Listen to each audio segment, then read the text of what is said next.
Bienvenidos. En este video vamos a hablar de una aplicación de los amplificadores operacionales que son los filtros activos. En la primera parte del curso ya hemos enseñado algunos primeros filtros y ahora veremos cómo podemos nosotros utilizar los amplificadores operacionales de manera que nosotros podamos amplificar la señal de salida ya filtrada. Vamos a ver los tipos básicos de filtros. Existen tres tipos básicos de filtro que son los filtros paso bajas, paso altas y paso bandas.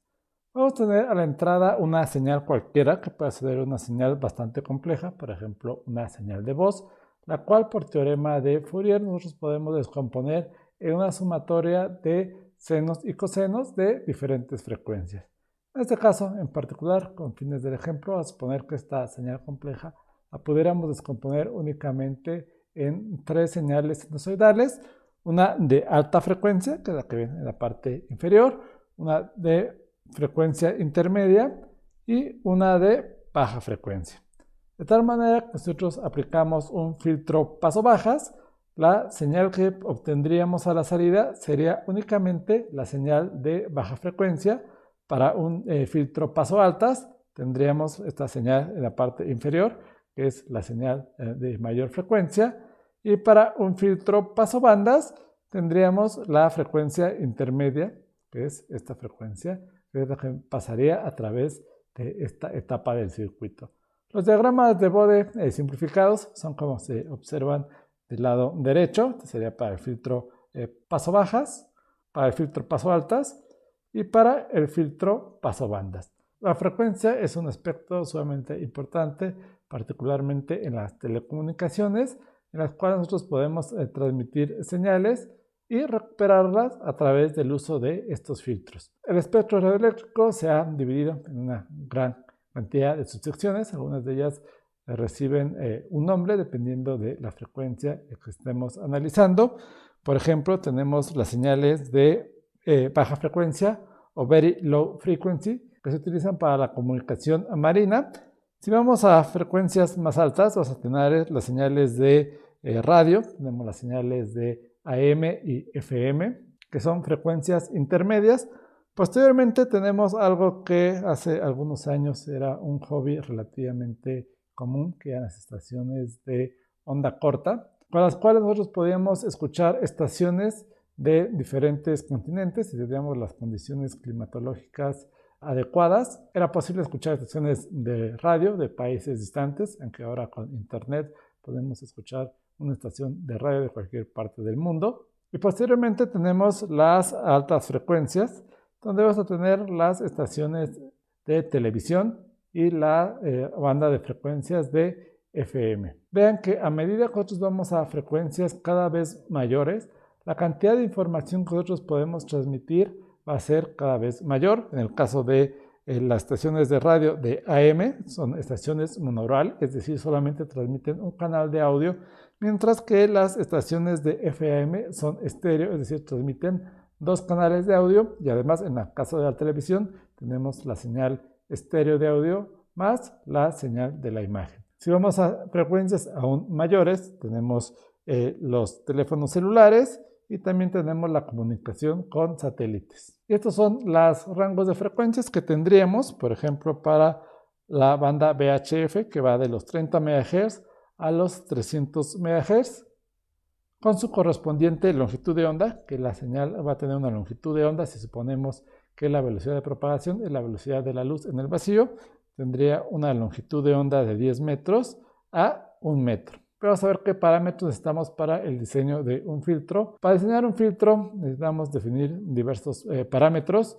Uno de ellos va a ser la frecuencia de corte de la banda de paso, la frecuencia de corte de la banda de supresión, y en algunos filtros vamos a tener la amplitud del rizado, como los que vamos a definir a continuación, que podemos tener rizado en la banda de paso, tanto en la banda de supresión, que en inglés recibe el nombre de stop band, aunque en este curso le llamamos banda de supresión o banda de rechazo. Es exactamente el mismo concepto. Vamos a ver un repaso de los filtros que hemos visto en la primera parte del curso, que son los filtros pasivos. Únicamente utilizamos resistores, capacitores o inductores. Cuando analizamos el circuito RC, vimos que se comportaba como un filtro paso bajas, Y si nosotros invertimos la posición del capacitor con la posición de la resistencia, vamos a tener un filtro paso altas. Recordarán que la reactancia del capacitor va a ser proporcional a la frecuencia, la constante de proporcionalidad va a ser la capacitancia propiamente,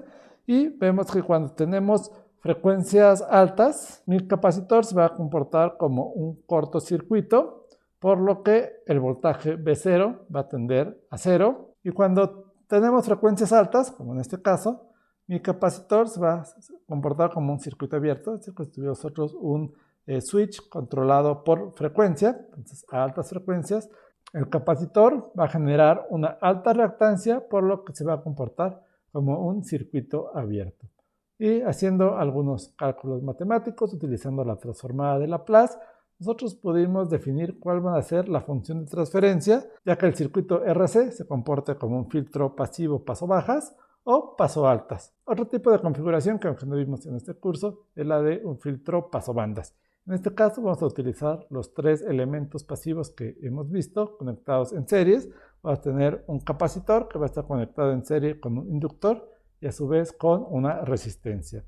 Vemos que para frecuencias bajas mi capacitor se va a comportar como un circuito abierto, por lo que no me va a permitir el paso de bajas frecuencias. Vamos a tener una banda de supresión en este rango. A medida que vayamos a frecuencias mayores, mi capacitor se va a empezar a comportar como un cortocircuito, y bajo un cierto rango mi inductor dejaría pasar parte de la señal. Entonces tendríamos mi banda de paso, pero posteriormente a altas frecuencias, recuerden que mi inductor se va a comportar como un circuito abierto, sería como un interruptor nuevamente controlado por frecuencia, de tal manera que en este caso el inductor no me permitiría el paso de la corriente hacia mi resistencia de carga. Aquí podemos definir un parámetro más que va a ser el factor de calidad, el cual me va a indicar qué tan selectivo es mi filtro. Factores de calidad alto indican que el rango de frecuencias que conocemos como ancho de banda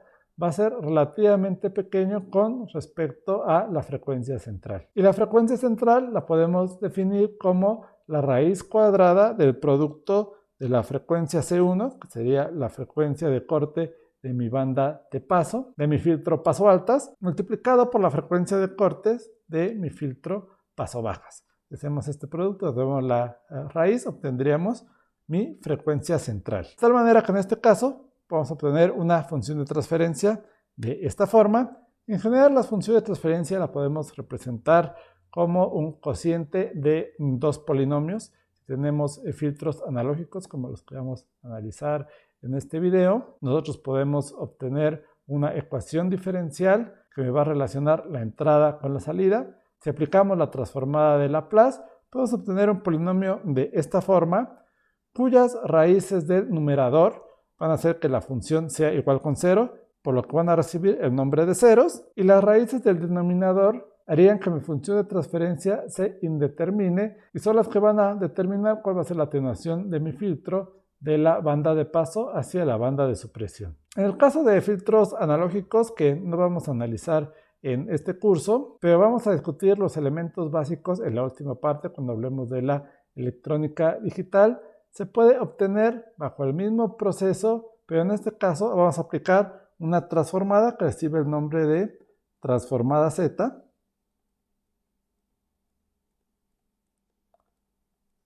que es el equivalente de la transformada de Laplace, pero en tiempo discreto. De igual manera, las raíces del numerador van a recibir el nombre de ceros y las raíces del denominador van a recibir el nombre de polos. Vamos a ver cómo estas raíces pueden modificar la respuesta de mi función de transferencia.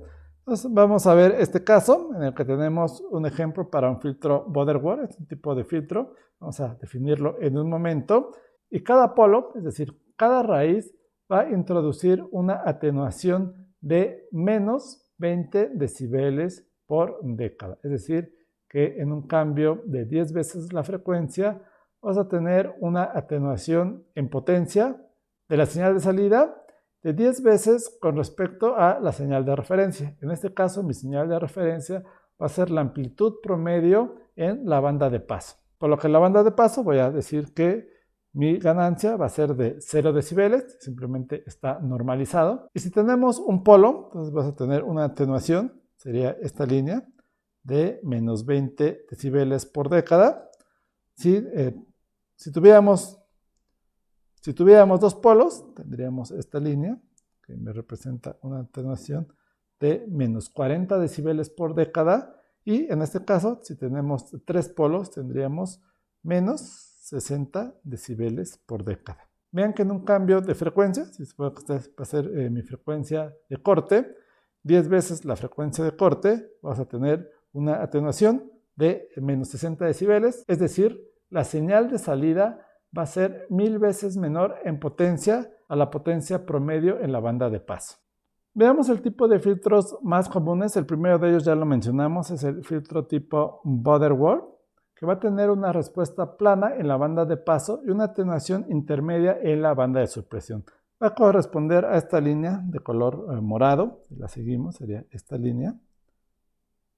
Vean que la banda de supresión va a tener mayor atenuación que la línea en color azul, que va a corresponder a un filtro tipo Bessel, pero menor a la que tendríamos con un filtro tipo Chebyshev. Vean que el filtro tipo Chebyshev va a tener la siguiente desventaja, que va a tener este efecto de rizado, que observan, va a tener estas oscilaciones en la banda de paso y también en la banda de supresión, va a tener esta respuesta oscilatoria. Y por último tenemos el filtro de Bessel, que va a tener una transición estable entre la banda de paso y la banda de supresión, pero la atenuación, como ven, va a ser menor a la que obtendríamos con un filtro de Butterworth o un filtro de Chebyshev. Veamos ahora nuevamente cuál sería el efecto si tuviéramos un mayor número de polos. En esta gráfica podemos ver para el filtro tipo Butterworth cómo sería el diagrama de Bode, como lo discutimos en el video anterior. Vean, en este caso la frecuencia de corte está normalizada a 1 radián por segundo. Esta sería mi frecuencia de corte. La frecuencia de corte es la misma en todos los casos. Lo que estamos modificando es el número de polos. A medida que vayamos a un número de polos mayor, la atenuación en la banda de supresión va a ser cada vez mayor, pero observen el siguiente efecto que vamos a tener en la banda de paso, que sería mi banda de paso, y vean que la fase, a medida que yo aumento el número de polos, va a empezar a afectar cuál es la fase de mi señal de salida en la banda de paso, por lo que no es recomendable utilizar un número de polos demasiado alto, ya que esto me va a generar efectos no deseados en la fase de la señal de salida de mi filtro. Veamos ahora cómo podemos diseñar los filtros utilizando los elementos pasivos y los amplificadores operacionales. Este es el primer ejemplo, como ven, es un ejemplo muy sencillo en el que únicamente hemos conectado a la salida de un filtro pasivo, en este caso un circuito RC, un amplificador operacional. En este caso las resistencias R2 y las resistencias R1 van a controlar la ganancia. Por lo general, las señales de entrada van a tener voltajes muy pequeños, por lo que cuando aplicamos un filtro, eso va a hacer que estas señales sean aún más pequeñas, por lo que es necesario utilizar un amplificador.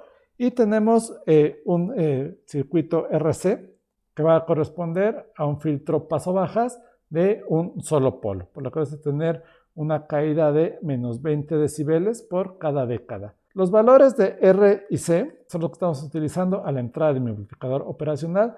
Van a definir cuál es la frecuencia de corte, mientras que la amplificación va a estar controlada por las resistencias R1 y R2. Entonces, en el caso que nosotros deseemos incrementar la atenuación en la banda de supresión, una primera aproximación sería conectar varios de estos circuitos en cascada, es decir, uno después de otro. En este caso estamos utilizando 3 filtros con un solo polo, por la que a la salida tendríamos un circuito con 3 polos. Vean que en circuitos como este toma importancia el hecho que la impedancia de entrada de un amplificador operacional es alta y la impedancia de salida es baja, lo cual me permite elaborar circuitos de esta manera. Pero existen otras configuraciones que me permiten aumentar el número de polos sin tener que utilizar múltiples amplificadores operacionales. Uno de ellos es el filtro Salangi. En este caso tenemos un filtro paso bajas, el cual va a ser un circuito de segundo orden, es decir, va a tener 2 raíces el denominador, por lo cual va a tener 2 polos, por lo cual tiene una atenuación de menos 40 decibeles. Uno de esos polos va a estar determinado por la resistencia A y el capacitor A, y el siguiente polo va a estar determinado por la resistencia B y el capacitor B. R1 y R2 nuevamente van a servir para controlar la amplificación del amplificador operacional. Y de igual forma, si nosotros queremos obtener un filtro de mayor orden, podemos conectarlos en cascada. Aquí tenemos un ejemplo de un filtro tipo Bessel utilizando la configuración Sallen Key. Y si nosotros utilizamos los valores numéricos que ven en el diagrama, vamos a obtener que la frecuencia de corte va a ser de 1 kHz y vamos a tener un total de 6 polos, por lo que la atenuación podría alcanzar los menos 120 decibeles por década. Otra forma en la que podemos utilizar este circuito es como un filtro pasobandas. Del lado izquierdo vamos a tener un filtro de segundo orden, es decir, con 2 polos, que va a ser un filtro paso altas, y del lado derecho vamos a tener un filtro paso baja. Vean que la diferencia entre el lado izquierdo y el lado derecho es que hemos invertido la posición de los capacitores que van a determinar la frecuencia de corte. Estos capacitores nuevamente son los que determinan cuál va a ser la amplificación. Y vean que en este caso, en el lazo de retroalimentación para el filtro paso bajas, vamos a tener un capacitor, mientras que en el caso del filtro paso altas vamos a tener una resistencia. Lo mismo va a pasar con los capacitores que tenemos a la entrada, CA1 y CB1, que en el caso de un filtro paso bajas van a ser reemplazados por resistencias. Y de esta manera nosotros podemos determinar cuál va a ser la frecuencia de corte del filtro paso altas, que sería en este caso FC1, que la podemos calcular de esta manera, y la frecuencia de cortes del filtro paso bajas, la cual la podemos determinar seleccionando la resistencia A2, la resistencia B2 y los capacitores A2 y B2. La frecuencia central, como lo discutimos hace un momento, la podemos estimar calculando el producto de las frecuencias de corte y obteniendo su raíz. Otro tipo de filtros son los filtros con doble retroalimentación. En este caso tenemos un filtro pasobanda, en el cual la salida va a estar conectada con la entrada a través de esta resistencia R2 y también a través de este capacitor C1. De tal manera que el filtro paso bajas va a quedar determinado por la resistencia R1 y el capacitor C1, y el filtro paso altas va a estar determinado por R2 y el capacitor C2. Y la frecuencia de corte la podemos calcular de esta manera. Una vez que nosotros encontremos cuáles son las raíces del denominador, nosotros podemos encontrar cuál va a ser la frecuencia de corte y le podríamos calcular la frecuencia central de esta manera. Una variación de este circuito sería un filtro supresor de banda, que como ven es muy similar al que vimos anteriormente, pero en este caso la resistencia R3 se va a mover hacia la entrada y se va a añadir la resistencia R4. Voy a regresar al circuito anterior, vean la posición de R3.